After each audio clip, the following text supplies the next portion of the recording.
बहुत बहुत स्वागत है आपका तंदुरुस्त जीवन चैनल पर। आज बात करेंगे प्रेगनेंसी के 7वें महीने की।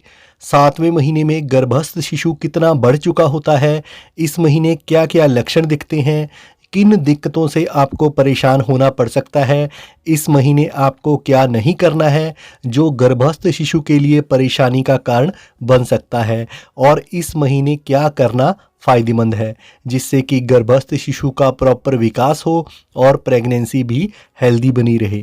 तो इन सब बातों के बारे में आज की वीडियो में बात करेंगे, इसलिए ये वीडियो पूरा देखें ताकि आपको पूरी बात समझ में आ सके, और अगर पसंद आए तो लाइक ज़रूर करें। सबसे पहले बात करेंगे 7वें महीने के लक्षणों की। कमर दर्द। प्रेगनेंसी के 7वें महीने में कमर दर्द की दिक्कत और ज़्यादा बढ़ जाती है, क्योंकि इस समय तक गर्भस्थ शिशु का आकार काफ़ी बढ़ चुका होता है और गर्भाशय अब फैल जाता है। बच्चे के बढ़ने से उसका सारा भार रीढ़ की हड्डी पर पड़ता है, जिससे कि कमर दर्द की समस्या बढ़ जाती है। कमर दर्द के अलावा आपके पेल्विक एरिया और प्राइवेट पार्ट में भी आपको थोड़ा दर्द और दबाव महसूस हो सकता है, लेकिन ऐसा होना बिल्कुल नॉर्मल है। कमर दर्द से बचने के लिए आप एक ही जगह पर ज़्यादा देर तक खड़ी ना रहें और ना ही लगातार एक ही पोजीशन में ज़्यादा देर तक बैठी रहें। कुर्सी पर बैठते समय अपनी पीठ के पीछे तकिया लगाकर बैठें और ऐसी पोजीशन में बैठें जिससे कि आपको कंफर्टेबल महसूस हो। हाथों पैरों में सूजन। गर्भावस्था के 7वें महीने में बॉडी में ब्लड का फ्लो काफ़ी बढ़ जाता है, जिससे कि शरीर के बहुत से हिस्सों विशेषकर पैरों में सूजन आ सकती है। इसलिए ऐसे में ज़्यादा देर तक एक ही जगह पर खड़ी ना रहें, क्योंकि लंबे समय तक खड़े रहने से ब्लड का फ्लो नीचे की तरफ बहता है, जिससे कि आपके पैरों में सूजन और ऐंठन बढ़ सकती है।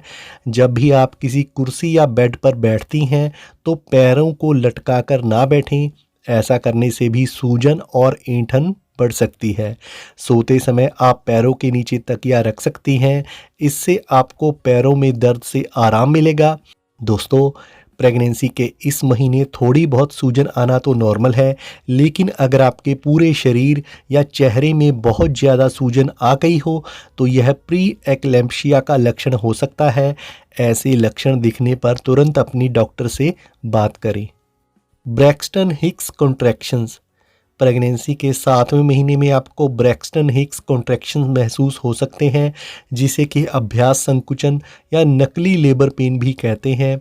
ऐसा इसलिए होता है क्योंकि गर्भाशय खुद को प्रसव के लिए तैयार कर रहा होता है, और इस प्रकार के संकुचन होना बिल्कुल सामान्य है।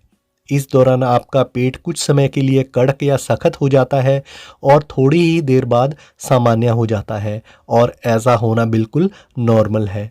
हालांकि ब्रैक्सटन हिक्स कॉन्ट्रैक्शंस के दौरान जो आपको दर्द महसूस होता है वह बिल्कुल लेबर पेन या फिर पीरियड के दर्द जैसा होता है, लेकिन फ़र्क ये है कि यह दर्द केवल कुछ सेकंड तक ही होता है।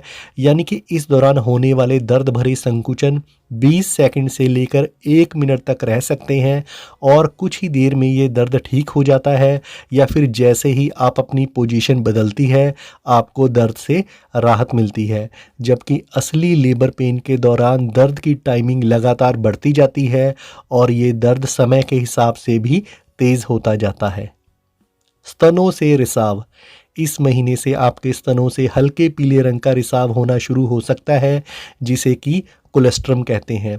गर्भावस्था का समय बढ़ने के साथ साथ यानी कि प्रेगनेंसी के 9वें महीने में पहुंचने पर इस रिसाव का रंग धीरे धीरे हल्का और पारदर्शी हो जाता है, और ऐसा होना बिल्कुल नॉर्मल है। योनि से डिस्चार्ज। प्रेगनेंसी के 7वें महीने में योनि से हल्का वाइट डिस्चार्ज होना बिल्कुल नॉर्मल है। शुरुआती प्रेगनेंसी में ये डिस्चार्ज बाहरी इन्फेक्शन को गर्भाशय तक पहुंचने से रोकता है, लेकिन प्रेगनेंसी का समय बढ़ने के साथ साथ जब गर्भस्थ शिशु का आकार काफ़ी बढ़ जाता है तो शिशु का भार सर्विक्स यानी कि गर्भाशय ग्रीवा पर पड़ता है, और दबाव से डिस्चार्ज भी बढ़ने लगता है, लेकिन ऐसा होना भी बिल्कुल नॉर्मल है। अगर डिस्चार्ज का रंग हरा या भूरा हो और इसमें बहुत ज़्यादा स्मेल आए तो यह इन्फेक्शन का संकेत भी हो सकता है। तो ऐसा होने पर अपनी डॉक्टर से बात ज़रूर करें। अब बात करते हैं गर्भस्थ शिशु के विकास की। प्रेगनेंसी के 7वें महीने के आखिर तक गर्भस्थ शिशु की लंबाई करीब 12 से 14 इंच और उसका वेट लगभग 1 किलो 100 ग्राम से लेकर 1 किलो 500 ग्राम तक पहुंच जाता है। इस महीने शिशु अपनी आंखों को खोल और बंद कर सकता है और अब गर्भस्थ शिशु अंगूठा चूसना, हिचकी लेना और अंगड़ाइयों के साथ जम्हाइयाँ भी ले सकता है और आप उसकी गतिविधियों को अच्छी तरह से महसूस कर सकती हैं। इस समय शिशु का दिमागी विकास अपने चरम पर होता है और ऐसे में आप महसूस कर सकती हैं कि अब गर्भस्थ शिशु बाहर से आ रही आवाज़ों के प्रति अधिक संवेदनशील हो जाता है और बाहर की आवाज़ें सुनकर उस पर प्रतिक्रिया भी देता है। अब गर्भस्थ शिशु अपनी माँ के टच को अच्छी तरह से पहचान सकता है। अब वह समय है जब पेट पर हाथ फेरते हुए आप अपने गर्भस्थ शिशु से बातें कर सकती हैं, उसे लोरियाँ सुना सकती हैं, कहानियाँ सुना सकती हैं, क्योंकि इस समय उसका दिमागी विकास बहुत तेज़ी से हो रहा होता है। अब बात करेंगे कि प्रेगनेंसी के 7वें महीने में आपको क्या नहीं करना चाहिए। ज़्यादा ना झुकें। प्रेगनेंसी के 7वें महीने में आपके पेट का आकार काफ़ी बढ़ चुका होता है, तो ऐसे में आपके लिए आगे की ओर झुकना खतरनाक साबित हो सकता है, क्योंकि ऐसे में अगर आप आगे की तरफ झुकेंगी तो इससे आपके पेट पर जोर पड़ सकता है, गर्भाशय पर दबाव पड़ सकता है और ऐसा करना आपके और आपके गर्भ में पल रहे शिशु के लिए नुकसानदेह साबित हो सकता है और इससे समय से पहले प्रसव पीड़ा भी शुरू हो सकती है। इसलिए ऐसा करने से बचें। अधिक देर तक खड़ी ना रहें। प्रेगनेंसी के 7वें महीने में आपको ज़्यादा देर तक एक ही पोजीशन में खड़े नहीं रहना है। लगातार एक ही पोजीशन में खड़े रहने से ब्लड फ्लो नीचे की तरफ बढ़ता है, जिससे कि आपके पैरों में सूजन आ सकती है, पैरों में दर्द बढ़ सकता है और ज़्यादा देर तक खड़े रहने से प्रेगनेंसी में दिक्कत आ सकती है और समय से पहले डिलीवरी भी हो सकती है। गलत पोजीशन में ना सोएं।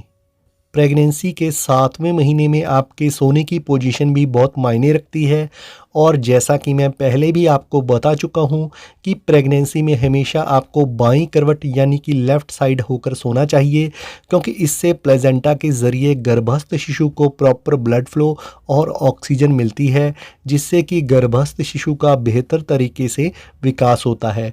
लेकिन अगर आप लंबे समय तक पीठ के बल या दाईं करवट लेटती हैं तो इससे एक तो आपको पीठ दर्द की समस्या हो सकती है और दूसरा ये गर्भस्थ शिशु के लिए परेशानी का कारण भी बन सकती है और उसका विकास भी प्रभावित हो सकता है।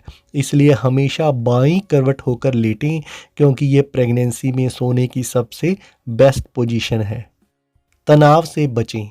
गर्भस्थ शिशु अपनी माँ से भावनात्मक और शारीरिक रूप से जुड़ा हुआ होता है और आप जैसा महसूस करती हैं आपके गर्भ में पल रहा शिशु भी वैसा ही महसूस करता है।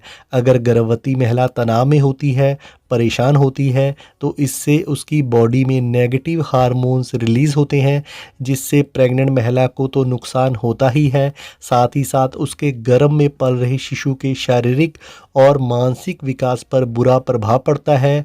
ज़्यादा तनाव लेने से प्री मैच्योर डिलीवरी का भी खतरा होता है। इसलिए जितना हो सके तनाव से बचने की कोशिश करें और हमेशा खुश रहें। अब बात करेंगे कि आपको किन बातों का ध्यान रखना है। फिज़िकली एक्टिव रहें। प्रेगनेंसी के 7वें महीने में प्रॉपर आराम करने के साथ साथ आपके लिए फिज़िकली एक्टिव रहना भी बहुत ज़रूरी है। ऐसे में आप घर के हल्के फुल्के कामकाज कर सकती हैं, हल्की फुल्की एक्सरसाइज कर सकती हैं। लेकिन अगर आपको कोई भी एक्सरसाइज करनी नहीं आती तो आपके लिए रोज़ाना कम से कम 25 से 30 मिनट की पैदल सैर करना बहुत ही फ़ायदेमंद है, ताकि आपकी बॉडी में ब्लड का फ़्लो सही ढंग से बना रहे और आपके पेल्विक मसल्स मजबूत हों। खान पान का ध्यान रखें।